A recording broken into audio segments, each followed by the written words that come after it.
Hey guys, my name is Mathew Anderson. I'm the community manager here at Petroglyph on the Rise of Immortals project. With me, Dylan Anderson, also in Mizory in game. Dylan was in the last video cast, so we talked about Carapace, one of the Immortals that was released a few weeks ago.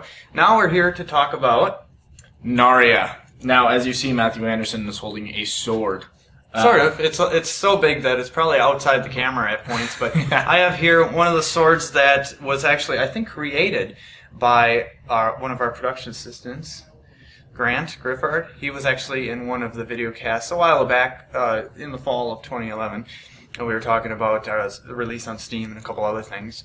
And he actually makes swords and weapons. He keeps them in the trunk of his car, yep. I hear, just in case. He actually threatened me, when you're done with this, Mathew, make sure that you return it because I need it back. And I'm like thinking, what do you need it for exactly? Zombie apocalypse. Oh, it's coming. Right. It's coming. He didn't mention that, so I have to get tips from him on that later. There we go. So anyway, I got a sword that I was hoping would look sort of like Nauria's sword a little bit, but Nauria's a pretty awesome sword. Segmented sword. What can it do in the game? It can grab people from just about anywhere. Just kidding. It has a really, really long reach, and so you can literally go out and grab people and bring them back in. What if they're in the fog of war? You can't see them. You can go ahead and throw this skill shot anyway and pray that you can grab them. Now, what's the one after the Q ability? It's Shroud of Despair. It irradiates damage, and it's evenly spread among the creeps and the people that are around you, and it heals you back. Cool, and then her E ability. Sanguine Rites. This is probably the most harassy ability that we have. It is spammed all day long, and it increases in damage the more charges that you have in it. Yeah, very cool. And what about the ultimate? Spiral of Pain. It actually does a whole ton of damage around Nauria. She starts spinning Mizory around, and all those who are near take a lot of damage over. Immortals and creeps included. Mm-hmm. Awesome. And then, of course, the signature is always one of the coolest abilities. So what about Nauria's sig? Mizory's Reach. It actually, the blade extends, and she's able to, instead of being a melee, will actually now be a ranged character, and every swipe that she attacks with will bring an enemy to her. It's very strong and makes it so nobody can get away from Mizory. It's really cool.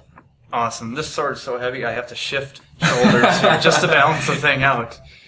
So we have a couple of questions from the community we can go over really quick.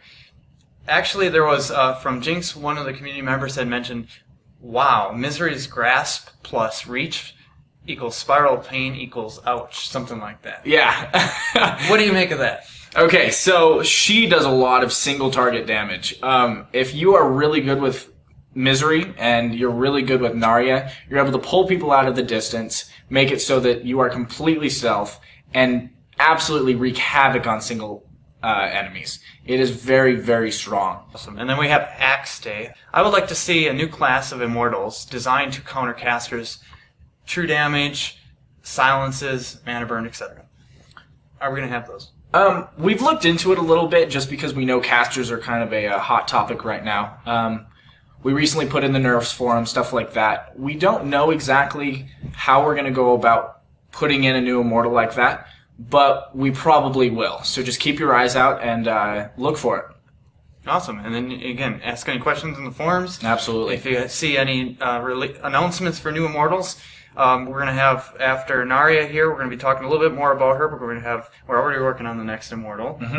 Let's see if we can give something up about that new Immortal, like what's the basic type that the next one's going to be. Let's see. He is a... Oh, we already gave it away, so it's going to be he, right? It is a he. Sorry, it is a he. And let's put it this way. He's an elementalist. There you go. Does that count? All right. So until next time, ask your questions, and we'll answer them here on the podcast.